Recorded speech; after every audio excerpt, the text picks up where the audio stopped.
Okay, we might. I don't know. So we might. I don't know. Depends on what you feel like talking about. Yeah, that's I don't. I don't talk. That's just weird. Okay, Yeah, then let's talk don't. about that. Dang, we'll talk about it at work one day. Dang. Okay. We don't have to talk about it on the podcast, but we can go over that later. Now I want to know what you think about death. Like, shit. Well, lately I just been. Yeah, we talk about it. Yeah, Come on, okay, get I'm- into it.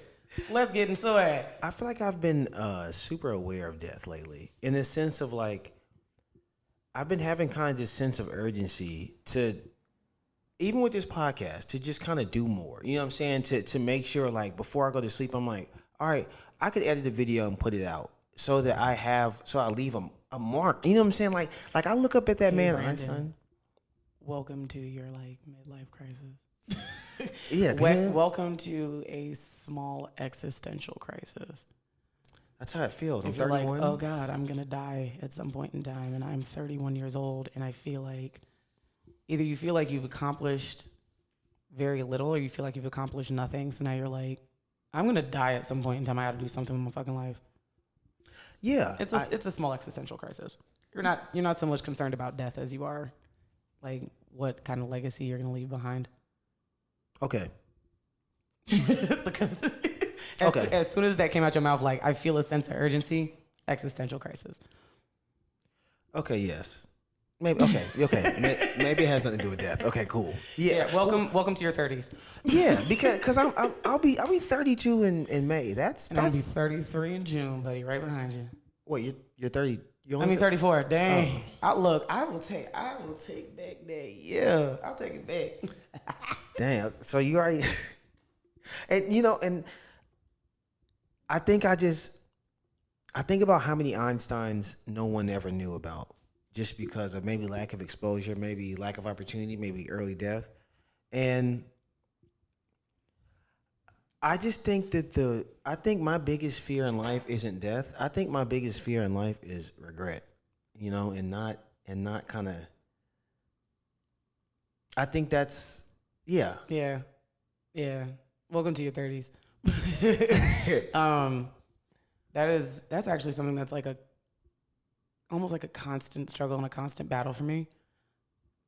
Simply because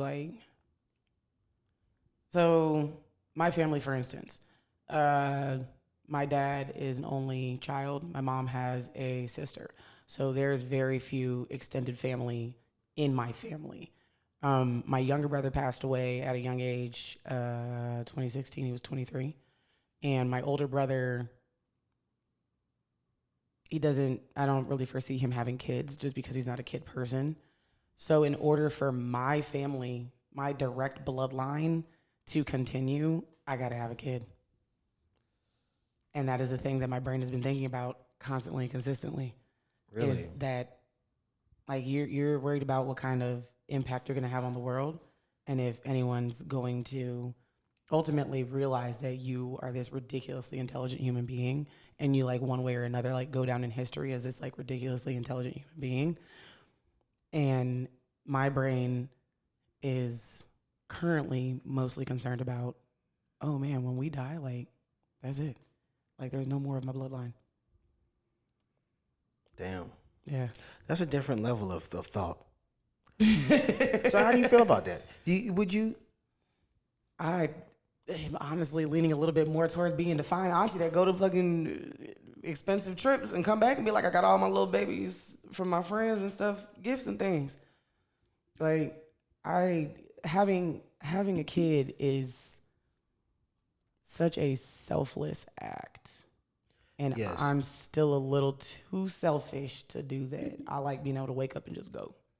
Same. I like being able to wake up when I want to wake up.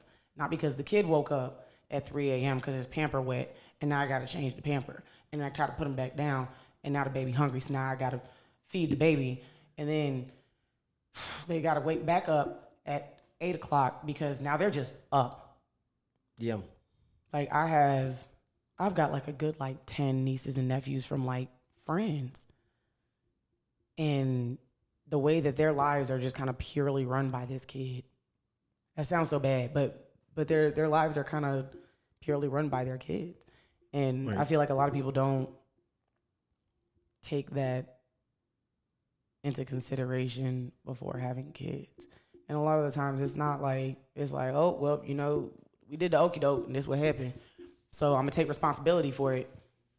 But it's a struggle. I watch a couple of my friends struggle, and I watch them, you know, try to find that balance between like taking care of your kids, taking care of bills, taking care of the house, and then trying to find any time for yourself.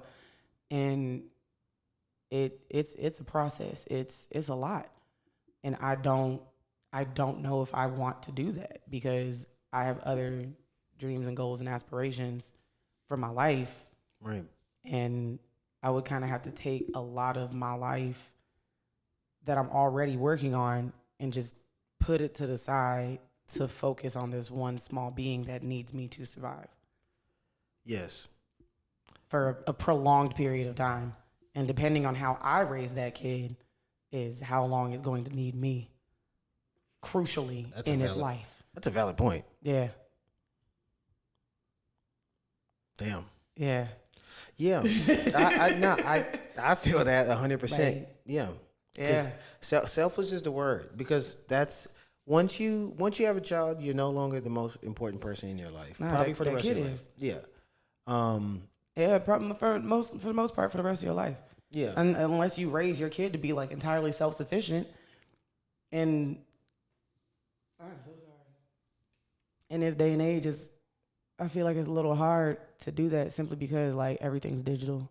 Everything's give them a tablet. Give them a tablet and they hush. Give them your phone, they gonna hush. And it's like that's another thing that I don't particularly like about this day and age and like trying to like raise a kid. Tablets, phones, screen time. Is everything screen time for kids. And I'm like, they're not gonna be able to process things properly. I saw an article, I didn't read it because I looked at it and I was like, I know exactly what that's about, and I'm not even gonna read this because I know it. It was kids, I think like I forgot if it was like psychiatrists, psychologists, somebody, doctors, whatever. They were like, yeah, kids are starting to not know how to regulate their own emotions because of screen time. Because they're throwing a tantrum, give them a tablet. They upset, give them the iPhone. They fussing, put them in front of the TV screen, because it allows the parent to be able to focus on other things that they need to focus on outside of the kid, because kids require so much attention. But it also desensitizes that kid to its own emotions and understanding of how to regulate its own emotions, which is to me, it's a very dangerous thing, because you're going to have an entire generation, if not 2, 3, 4, 5, 6 generations of we don't know what to do with ourselves and or with the people around us.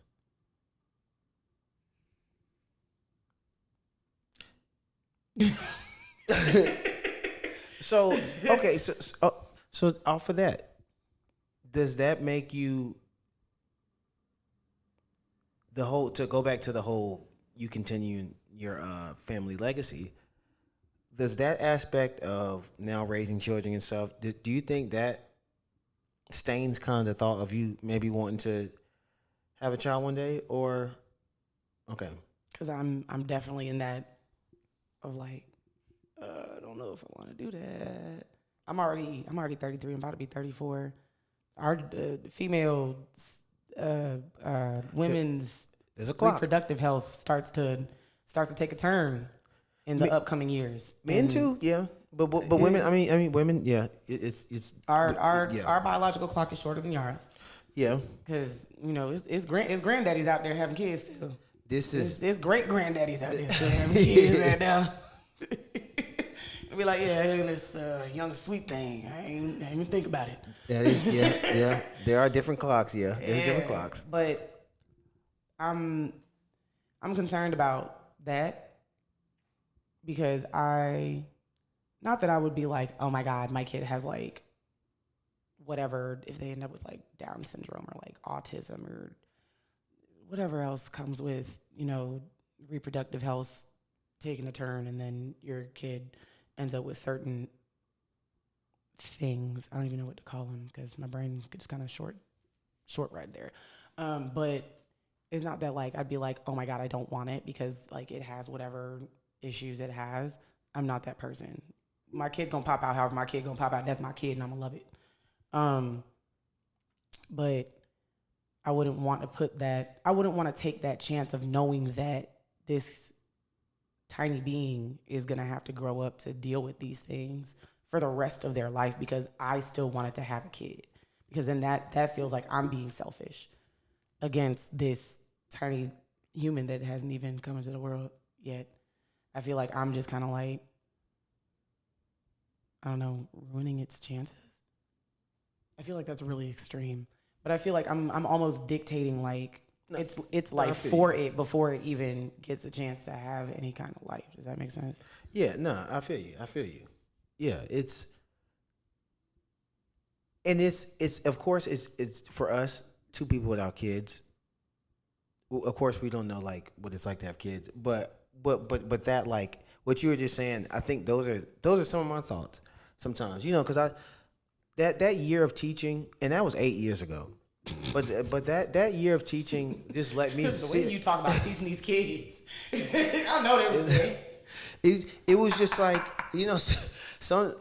sometimes I would just like, I remember one time I was driving to work one morning and I just started crying because I just realized I'm like,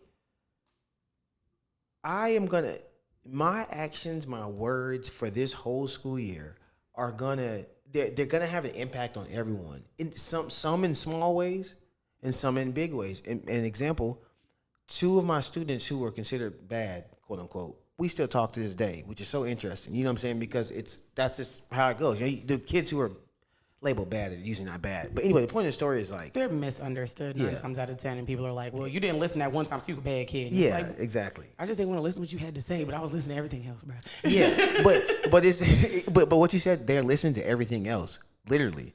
And so it's like, I just always think like, man, if I had just written them off, you know what I'm saying, and maybe said something off the wall to them and didn't think about it, they're now like 21, 22. That could be like the cornerstone of a negative thought. You know what I'm saying? And it's like, that's just as a teacher and I see you 5 times a week for 90 minutes. You add how long is the school year? 8 months, 9 months. Yeah, 9 months, whatever. 5 times a week, 90 minutes. Yeah. For 8-9 months. That's a lot of screen time. Yeah. That's a lot of time in front of a human being that is not your parent. Right. That still has to take some kind of responsibility for what you are doing for those 90 minutes. Yeah.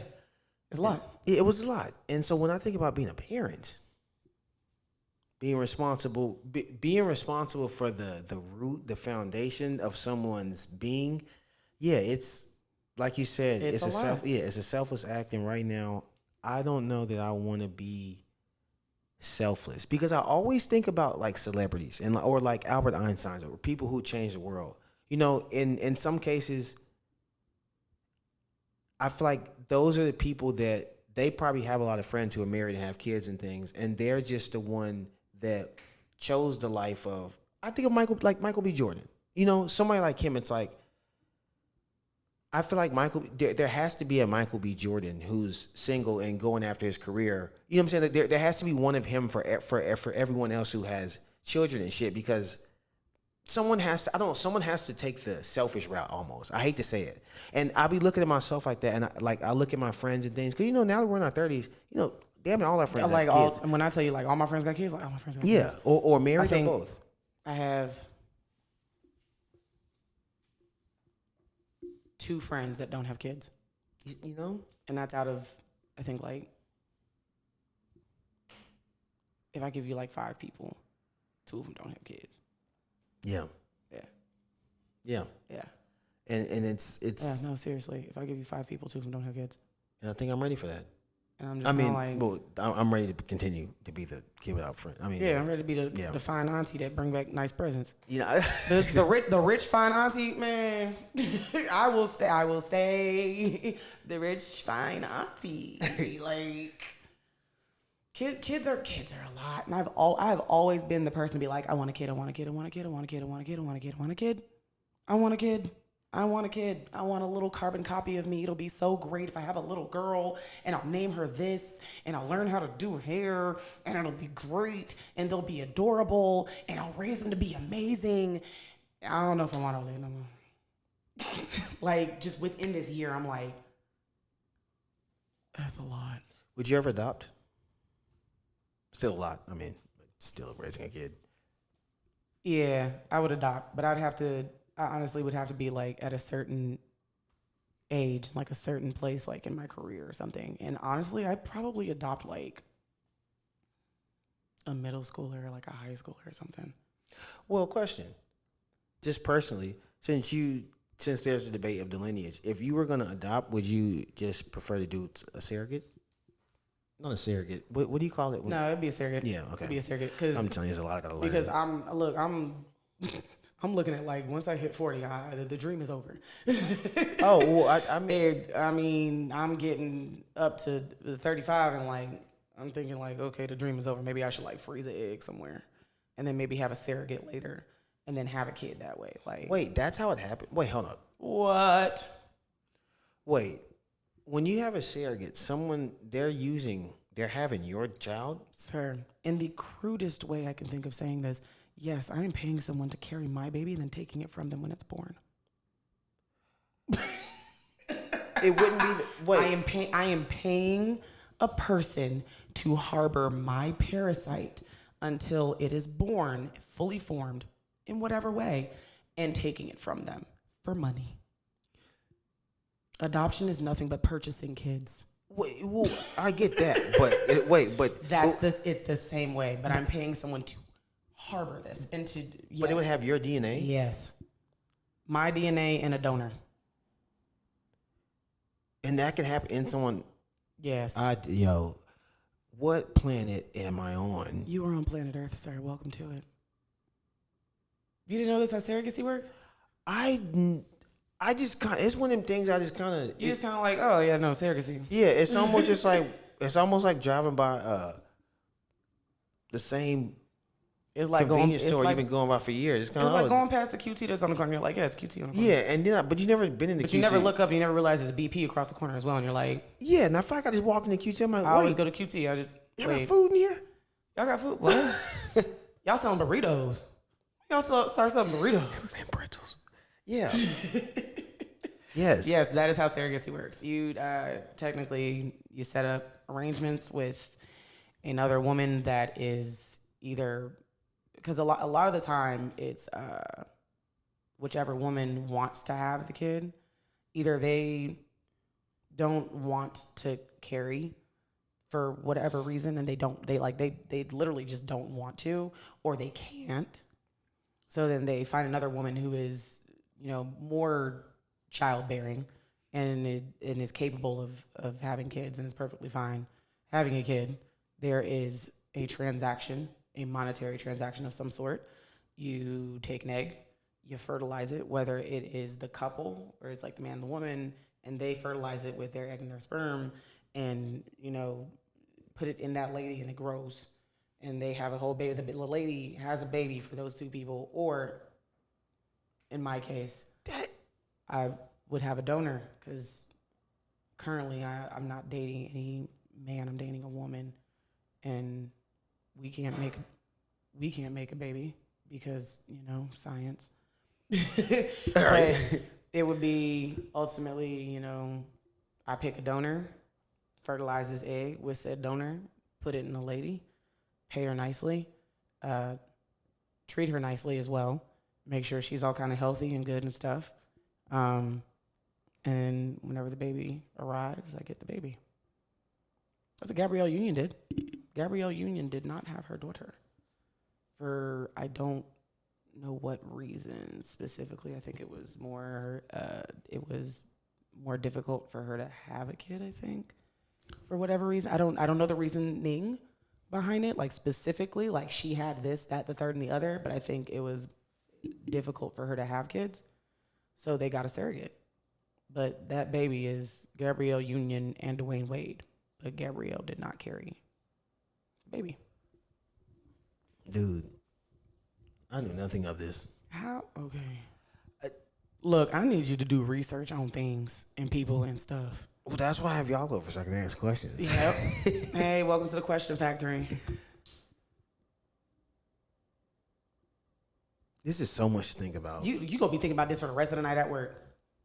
you are going to be thinking about this for the rest of the night at work, and probably until the next time you see me, which is like tomorrow night, if you work tomorrow night. I do. Yeah, you're going to ask me tomorrow night about stuff. I already know it. We need to do more of this. Yeah, no, for sure. Cause I feel like we didn't even.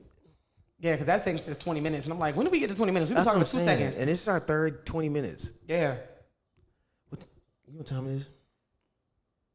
3:57. Your time's up, buddy. You gonna burn out them last 3 minutes. We can do, yeah. we could do more. We could do another part to this. I mean, if you're willing to drive. I mean, yeah. This is awesome. I love this. Yeah, It's great. Because I feel like we got so much more to talk about. Oh my God, we talk about so much stuff. We talk about so much stuff at work. That's why I wanted to be on your podcast for all this time. I've been wanting to do this, y'all. I've been wanting to do this. Schedules, man. Scheduling. It really does all come down to scheduling, because either I don't have time, he don't have time, I'm doing something, he doing something, we both forgot. Or niggas be tired. You know, then you finally get an off day, and then you have to make a decision. Damn, do I want to try to change the world, or do I want to try to get some sleep? That part, self-care, it's important. You got to do it. Speak of self-care, I do have a small business. Okay, I was going to say parting words. I have a small business. I do not have a website. My Instagram is very small and has nothing on it. Am I working on it? Yes. Are my products amazing? Absolutely. Should you look into it? 100%. Aribella Beauty. AURIBELLA Beauty. Find her on Instagram. It's got an underscore between the Aribella and the beauty. But it's coming at you. It's gonna come at you. You're gonna get it. Stuff's gonna pop up eventually. I'm working on it. Selfish thing that I'm working on that I'm like, I don't know if I want a kid right now because I want to be on Oprah's favorite things. Okay. Like, kid, Oprah's favorite things. Oprah's favorite things, and maybe a kid. Like, that's just the timeline I'm working with in my brain. Yeah, I've got stuff. I've got stuff. I appreciate this first session. Sir, this is fantastic. I don't have any parting words. I usually say some thoughtful shit, but I'm really thinking about this surrogate. So, y'all be blessed.